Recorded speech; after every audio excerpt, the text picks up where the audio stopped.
Welcome to Franchise Empires, where aspiring entrepreneurs learn exactly what it takes to become a successful franchise owner, from one location to 10 and beyond. I'm the Wolf of Franchises. Hey everyone, it's the Wolf. Today on the show we have Debbie Merrill, the owner of 12 Jimmy John's. Debbie bought her first Jimmy John's back in 2008 and has steadily increased units over the years. If you're an owner-operator that's early in your franchise journey and you're trying to scale up, we dive deep in this episode on how Debbie has scaled up, the mistakes she's made along the way, and how she's now enabled herself to be working on the business far more than she was working in the business. Hope you enjoy. The Wolf of Franchises is the CEO of Wolfpack Franchising, as well as a creator at Workweek Media. All opinions expressed by the Wolf and podcast guests are solely their own opinions and do not reflect the opinion of Wolfpack Franchising or Workweek. This podcast is for informational purposes only and should not be relied upon as a basis for investment decisions. The Wolf, Workweek, and Wolfpack Franchising may maintain positions in the franchises discussed on this podcast. I know there's the origin story for how you got into Jimmy John's. You mentioned last week. I think it's you and your brother. And maybe it started as a customer, but I'd love to just learn about kind of what you were doing before that first Jimmy John's and kind of what prompted again the beginning. And we'll get to everything else, but just what prompted you guys to say, hey, let's buy a Jimmy John's. Well, I was working in theater as a stage manager down at the Utah Shakespearean Festival, and I was starting to feel just a little unhappy about my career path in that. Not entirely sure that's what I wanted to do. I went to college planning to go into psychology, but kind of got diverted into theater. And just when I was starting to feel like I didn't know what was next, my brother-in-law, who was an attorney, approached me and asked if we opened a Jimmy John's, if I would be interested in running the company. I had worked in food service when I was in high school, but not since then. Had no business background, but I said yes, and that's kind of how we started. Amazing. And what year was that? That where you started with the first location? The first location opened in 2008. Okay. Wow. Okay. Amazing. So if you can kind of think back to that time, going from honestly more unique job. Kind of working in theater, but let's just call it right from maybe going from the mindset of I'm an employee, this is my job, to now I'm one of the owners and running and helping run a Jimmy John's. What was like maybe just some of the biggest, I don't know if maybe there wasn't, but a lot of times there are like culture shocks or just, wow, didn't think that was going to happen. What do you remember from those early days for that first unit? It was a huge chaotic mess. I further complicated by the fact that we opened our first location in August of 2008, and just a few weeks later, the economy crashed.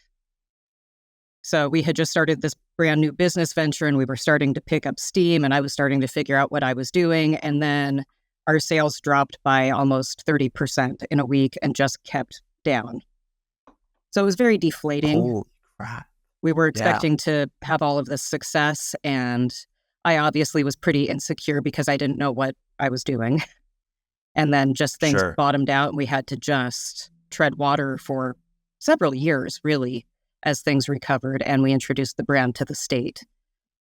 There was another Jimmy John's up north at the time and another franchise group that was opening at the same time as us, but it was all very stressful and chaotic and threatening economically, and just huge amounts of culture shock. I enjoyed, in stage management, you are the one responsible, but not the one with control. So you have to recreate somebody else's plan, somebody else's vision, somebody else's rules. And being a business owner, I really enjoy the part where you get to set what those rules are. If you don't like how the system works, you can change it. And obviously franchising is a little bit of a blend of the two, following somebody else's standards, but creating your own rules for your own company. But it was pretty shocking also having to be the one to bear the responsibility when it all went wrong because I had made the wrong decision or I had a bad policy in place. And when you don't go to business school, when you don't have a business background, nobody really teaches you how to own a business.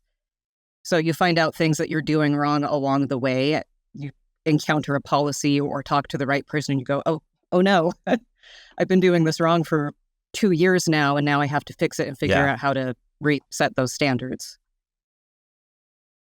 It's fascinating. And so that first location, that was you and your group, you guys built it, or did you acquire it from an existing owner? No, we built it. When we started building our store, there may have been another location open in northern Utah, but I'm not sure if they were actually open yet. So nobody here knew what the brand was. It was all fresh, empty spaces that we started with. Yep. And, for things like, I don't know, I guess even hiring, right? Was there any, how do you just kind of navigate that, right? Going from, again, just a totally, because this is such a common thing where someone has a job in some career, in some industry, and then they go into a franchise, which is usually in a totally different industry. And I mean, that's like, it's fantastic. It's kind of the reason, I guess, right, why franchises can work, because you can take someone who doesn't have the experience and hopefully train them up. But yeah, I mean, just, anything you initially, would advise a new owner stepping in, for dealing with / just, trying to motivate and manage a team of, I'm going to imagine, right, like say Jimmy John's, there's a lot of hourly work, I would imagine, possibly high school and college age kids in the mix. And any big, just kind of like, this is the one thing I would have done from day one, if I had known what you know now. Boy, that's kind of a tough one. With one location, the struggle is you're trying to balance your construction schedule and your opening schedule with how quickly you get your employees hired and trained, because you don't have anywhere to train them other than the space that is not quite built yet. And so we had this pretty decent sized staff of people hired, but not enough delivery drivers to open and operate. So how do you hold on to those people you've already hired for this job when you don't actually have the ability to open your business yet? We ended up with like 15 employees that I would just bring into the space that was ready to go but couldn't open yet. And we would just do sandwich drills every day, just feeding people product and trying to keep them engaged and trained and interested, because it's pretty difficult opening a location when you are literally the only person who knows how to do anything or handle any crisis or. Yeah. And not just for being responsible for training all the employees, but also, right, like, I don't know what the typical hours of a Jimmy John's are, but, what was your work day like? Were you in there 7 days a week, open to close, or even pre-open to close? What was your average week in that first year? In the beginning, so Jimmy John's requires that you have 2 people who have been through the corporate training. So I went through 3 weeks of corporate training and then a 4-week apprenticeship at an existing store. And then they set me loose into the wild to go open my own store. And I then sent another person through to do the same thing. So there were 2 of us starting out. But it was really, in the beginning, it was either me or him. And so it was a lot of getting home from work, going into work at 5 or 6 in the morning, getting home from work at 5 or 6 in the evening, sitting down for dinner, getting that phone call that there was a crisis, and standing back up and putting the uniform back on to go in and close. So it was really long hours, probably 70, 80 hours a week sometimes in the first couple of years doing it. And it didn't really even out until we got our 3rd store open. And that was when we had enough resources to have it not always be me. Yeah, that's, those are long weeks. And again, it's good for people to hear that, we're going to obviously get to 12 units today and how things are. But I think it's good for people to remember that it started with 1 and 70 to 80 hour weeks. And, you did have to go through those, what I would imagine were just a lot of headaches, thinking your day's done and then having to go back to the store. So, well, let's talk about, like store number 2, and kind of the expansion. I know, right, given the great financial crisis, clearly impacted, and I mean, that's really tough timing. So thank God you guys came out the other end of it. But how long was it before you guys, you and your group, opened up a second store? Probably not long enough. So we opened our first store in August, and we opened our second store in February. And we had the advantage of private capital behind us. It was our partnership is all family. So it's my parents, my sister, and her husband. And my parents were our private investors.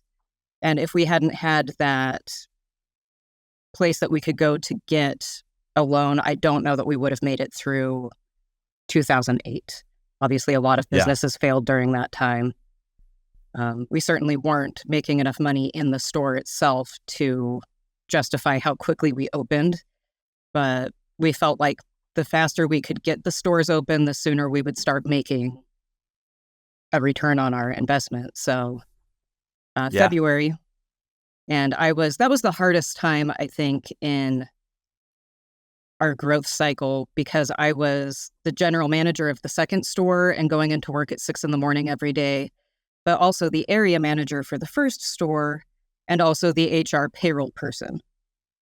So dealing with construction, I'm the only operational partner in our group. So it was just me for everything. And it was physically exhausting. I don't think I could have done it if I'd been any older than I was. I certainly wouldn't be able to do that type of work now. But it was just really mentally taxing. And I learned several hard lessons about why Jimmy John's had the systems and procedures they had in place for auditing paperwork, auditing operations. It didn't make sense to me when I was the one doing everything, but as soon as I didn't have direct oversight over one of the locations, it started to make sense. Yep. And so if you were the GM of location number 2, I take it you had either developed someone in the first store or found a GM effectively for that first store before you opened number 2? Correct. So the first manager that I sent through training and certified didn't work out for very long. I think he was gone before we actually opened our second location. But the third person who I developed and sent through training was my assistant manager at the first location, and then moved up to be the GM of that location when I pulled out to open the second one. And then his assistant became the GM of the second location when we opened the third location.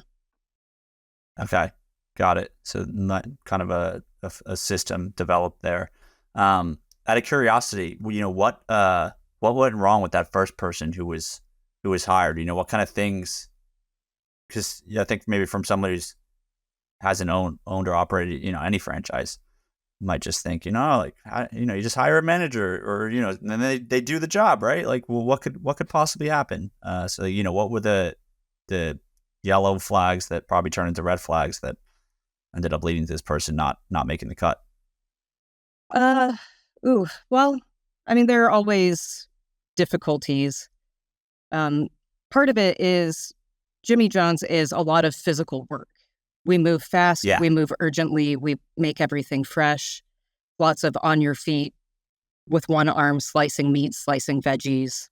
And then you go straight from doing a grueling physical open to being on the cold table making sandwiches in 30 seconds or less for several hours at a stretch without having a break, without sitting down. And if you have the right personality for it, it is incredibly fun. It's very challenging, but it's enjoyable. And you get to the end of your day and you feel like you had a good workout and you make sandwiches faster than it seems humanly possible. And it's great. But the wrong personality is just work, and they never slip into the challenge or the enjoyment of moving like that. So there's a lot of burnout when you get the wrong person in there who saw a management job and expected to be holding a clipboard and sitting at a desk bossing other people around. And instead, they're the ones on their feet leading their team through the day. Yeah. No, that's a really good point. I think, just working in retail, like let's just call it broad-based retail, right? It is such a different just experience for your day from like a desk job or something else. I started my career in like at working for an HVAC supply house franchise. Started in the warehouse, eventually made my way up to like what they called like the parts counter, which was in like a retail showroom, and you were standing on your feet all day. And I remember my first day, I was just, oh my gosh, I couldn't believe it. I was like, not to pat myself on the back, but come from an athletic background, played soccer through college, Division I, but standing up all day, there's something about that, for doing that for 8 hours straight, where it took a few days or longer than a few days, honestly, to be prepared to do that on a weekly basis. So, really good point. Again, just another good thing for folks who haven't done that yet. That is just standing all the time is going to be new for you. So, and potentially employees. So it's a really good point. Thinking back to what you mentioned about your kind of the structure, with as much as you're willing to share, I'm curious because there are a lot of folks who look to do some type of arrangement where either, it varies, but there's usually like a partnership where one side is the capital, one side is the operation and like the sweat equity partner, let's call it. Knowing what you know now, do you think there's a certain way that you think it works best where and I think it's unique. I've probably had more guests or more conversations with folks who are on the capital side, where they're just like, hey, I love franchises. Maybe person XYZ made a bunch of money in a past career or something, and they're just looking to deploy it. I'm curious from the operating side, what do you think is like a good setup and fair, just a fair structure? Because at the end of the day, everyone, right? No one wants resentment. You want this to work for the long term. So, is there anything you'd recommend if there's other operating partners who are thinking of doing a deal with a capital provider, like pitfalls to avoid, or just any guidance along that front? Well, I think going into business with family like I did, you have to decide up front which relationship is going to be the most important one. And we decided the family relationship was the most important one, and the business relationship is important and has caused some conflict throughout the years, but we always came back to the fact that we chose to do this with each other and we choose to keep each other. Just a business partner who you don't have a connection with other than business, that's a little less complicated because you can choose to part ways. But I think there is also less incentive to stick together and make it work. When I first started doing this, I wasn't sure if I was going to enjoy it. And I told myself, I'll do this for 2 years. And if I'm miserable at the end of 2 years, I'll leave and do something else. And when we got to the end of the 2 years, it turned out I couldn't, because my parents were invested in this. My brother-in-law had given us countless hours of free legal work, and everybody was in it up to their eyebrows. And how do you just walk away from that and leave people with a mess? Yeah. So the time that my motivation flagged and I felt like a failure, I had to just keep pushing through that because we had decided that the family came first and I couldn't leave the family in that state. Now, that's also an incredibly privileged position because our investors are my parents, so they kept investing in it when another investor might have pulled out. There's a lot of privilege in that. So family complicates it just a little bit, but also tightens it. I think we needed a third component in our partnership, and I think that would have made us more effective. It would have made me better at my job, and it would have made our stores stronger from the very beginning, because I was both the administrative end and the operational end. And so I was wearing 2 hats at the same time, and when it's time to pay the employees and do payroll, everything else has to drop. You cannot miss that deadline. You cannot stop because there's an emergency in the store. And so there were moments operationally that I really should have been present that I couldn't be because I was doing the other job. And if we had had someone to take that back office job away from me or take the operations end away from me, I think we would have been a lot more stable in our development. Yeah. That's, I can imagine just at the end of 2 years where it's probably a tough feeling where maybe just, I don't know, I guess possibly feeling locked into something that maybe, you didn't know how it would go still at that point. So it's really good overall feedback for anyone who's kind of maybe in a similar position or thinking about entering a similar position. And, speaking of just kind of this growth, right? Like where, so you first location opened in August, second one February. When did, has it always just been like kind of slow and steady where, we've had groups on this show who, oh boy, they'll open, they'll move quickly, open 5, 10, some of the bigger groups, dozens of locations in a year that I've had on. But was it the thought always just, patience and, was there ever a point where you guys thought, okay, like let's be aggressive, or really has it been just, I guess it's now 16 years since 2008, coming up on 16 years since August 2008, and at 12 stores. So, close to like 0.8 locations per year. Could you talk us through kind of when did you really get to like 5, 6, 7 and beyond stores? So we opened basically 2 a year up until 2014 when we opened 5. And that was kind of a weird transition for me because I became almost entirely construction overseer and let a lot of the operations slide. And I had brought on an operational partner in 2011, but he was overseeing the stores that we were opening in 2014. So in that year, I suddenly was all construction and he suddenly was down in one specific area overseeing the new stores we were opening. And the rest of the stores, I had area managers, but I really just left them on their own. Lost even just the daily contact with them because I was in the weeds with the construction. And our operations started to fall apart a little bit that year. And we got up to 15 stores. In 2018, we opened our 15th store. And in 2020, right before the pandemic started, we sold 3 of the stores that weren't doing as well as the others, like literally 2 weeks before things started to get weird. So that was kind of a fortuitous moment in time for us. But I found 12 stores to be about the number of stores that I could effectively oversee operationally and stay involved with just me. Our operational partner had left us in 2017, so it was back to just me again.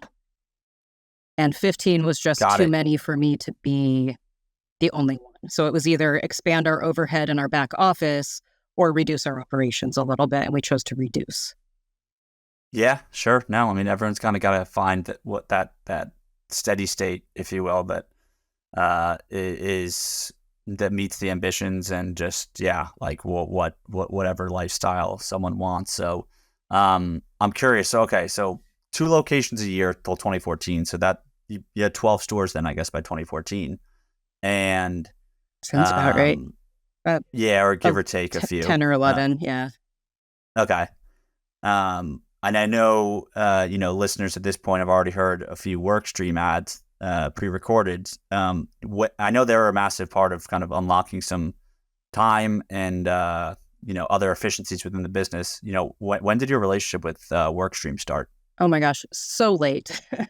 I am deeply embarrassed about how long I was using reams of paper and filing, cuticles cut from filing all of my new hire packets. Because it's difficult when you start a system in a specific format and you just keep moving forward and growing. There's never really a good time to stop and break everything down to the ground and build a new system. It's like Indiana Jones running from the boulder. How do you stop and make things better when you have to just keep going? That payroll comes every 2 weeks. And how do you change your entire structure in your system in 2 weeks? When at our peak, we had 330 employees or something like that. And we were hiring 15 to 20 people every week or two. It was just this impossible system that I was starting to collapse under, but I couldn't figure out how to stop and fix it. And we had tried another online onboarding company that just was too complicated. A lot of us are not as technologically savvy as we'd like to be. And a lot of people are just monster operators who can get in there and crush a sandwich shop, but computers scare them. And so using an onboarding system that was too complicated for my managers in the stores to figure out was just more of a burden. So then we were using two systems, the paper and pencil still, because I couldn't not have all the information, but also this onboarding system. So it was several years after that before I was willing to give it another try. And Workstream approached us. They had developed a national deal with Jimmy John's, and it just so happens that they're based in Utah where I am. So I felt a little bit of a connection there. And it just seemed like their system was simple enough for my team to figure out, but complex enough to handle all of my needs on the back end. And so I gave it another shot, and it was less than 2 weeks to fully implement. I did my handbook update, which you have to do yearly and get every employee to sign. That was the first thing I did with them. And it was the most magical thing I've experienced since I started business. It was so much less work. No physical paper, not having to hunt down employees and get them to sign. We could just send them a link again, shoot them a text. Employees can do onboarding from their phone. It cut hours and hours out of our labor network as far as payroll and new hire procedures go. And then just That's recently, amazing. We added on their document feature so we can handle our HR documents through there as well. Yeah. Okay. So that's what I was going to ask, because they do have, the ever-growing kind of software suite. So today you're using, that sounds like the hiring and onboarding, and then some of the document features as well. Correct. Yeah. And that first payroll I did after we had rolled over to Workstream was so easy. I had all the information. They generate a spreadsheet that you can upload into your payroll software for your new hires. It was just all of the information I need is right there. It's amazing. Yeah. And what, you kind of laughed about it. You wish you did it earlier. Is there a unit size where you think, should franchise owners try to get on? Workstream is, I've been aware of them for some time. They certainly appear to be the best in class, for restaurant owners and operators. Just very niche and focused to the operations folks like yourself have. Is there a point where you think, hey, is unit 1 too early, or should you just start as early as possible on something like this? I wish that I had them when I started. Partly because I didn't know what I was doing, and this would have been such a nice framework for me to help build all of our systems and documents through. Building an employee handbook that's specific to your company is a lot of just grunt computer work. Coming up with how to phrase things, how to format the document even is hard. And you can do all of that on Workstream. So you can create the signature fields and all of that through there. And it's also such a good recruiting platform. Obviously, we've got a lot of stores that have a lot of employment needs, and there's, a decent amount of turnover in the franchise food service world. This is not a forever job for most people. It's a summer job, it's a high school job, whatever it is. Yep. They come, they go. And we were spending literally tens of thousands of dollars every year on recruiting sites trying to find employees between all of the stores.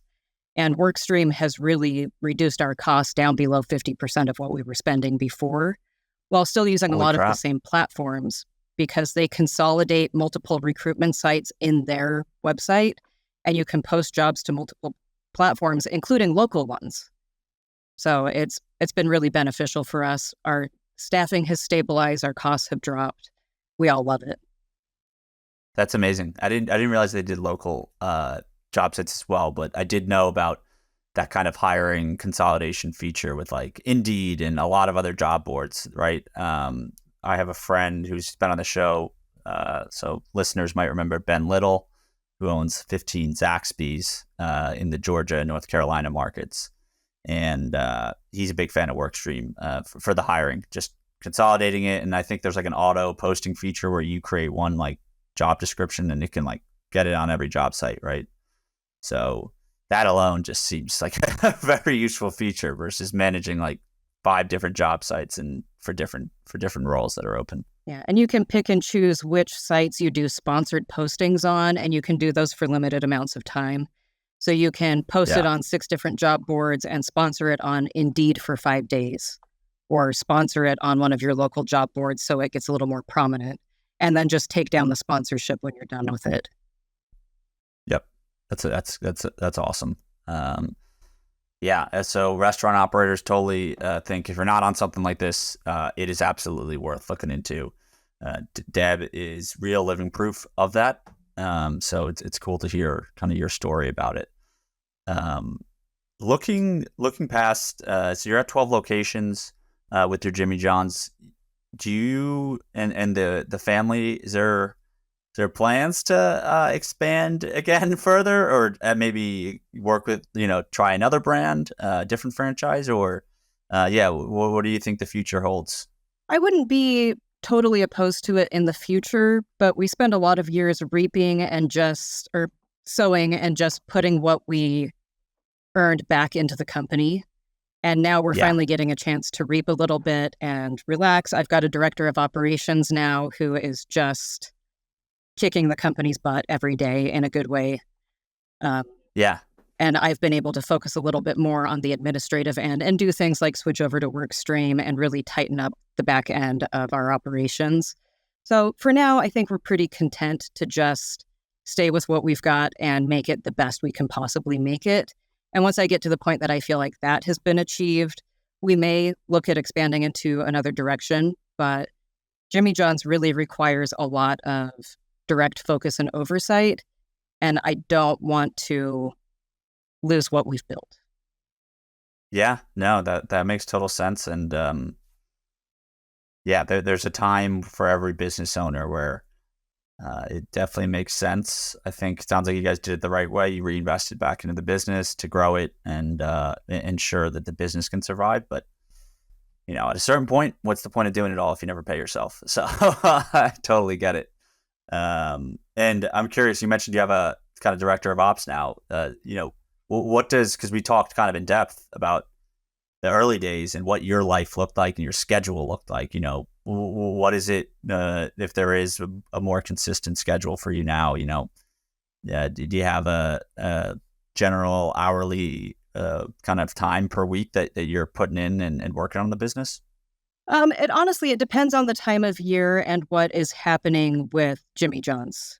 Sometimes of year they hand us more things that need attention than others. LTO, limited time offer rollouts, and a lot of back-end software has been updated and has required a lot more attention from the franchisees than it used to. But I've spent a lot of the last year with my director of operations trying to find out exactly what the balance between our 2 jobs is, because I don't want to lose the operational connection with my stores or my team. My area managers, for the most part, have been with me for over 10 years. That's a very close relationship that I have with them, and I don't ever want to not have that.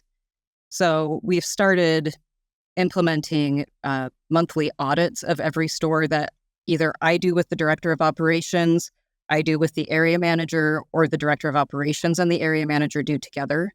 And we just rotate that on kind of a 3-month cycle. So 2 out of 3 months, I get into every single store at least once to look at things and see what needs fixing, what needs correcting, what they're doing right. And then the 3rd month is my administrative month where I kind of hunker down and fix all of the things that have started to slip on the back end during that time. Sure. It's still a full-time job for me. It's just the balance of whether I'm in the stores or in my office shifts depending on the month. Yeah, and I think it also just sounds like you're very much more working on the business, right? Making sure processes are being done right. Probably strategizing on whatever the LTOs are coming down from corporate versus, phase 1, I just did a 12-hour shift and I'm eating dinner and now I'm going back to work the front lines again. So yeah, it sounds like a night and day difference, which is really cool to see. So, Awesome, Deb. Well, this has been super fun to kind of learn about your journey. I know a lot of folks will find it valuable to hear how you and your group have gone from 1 to 12 units. It's an amazing accomplishment.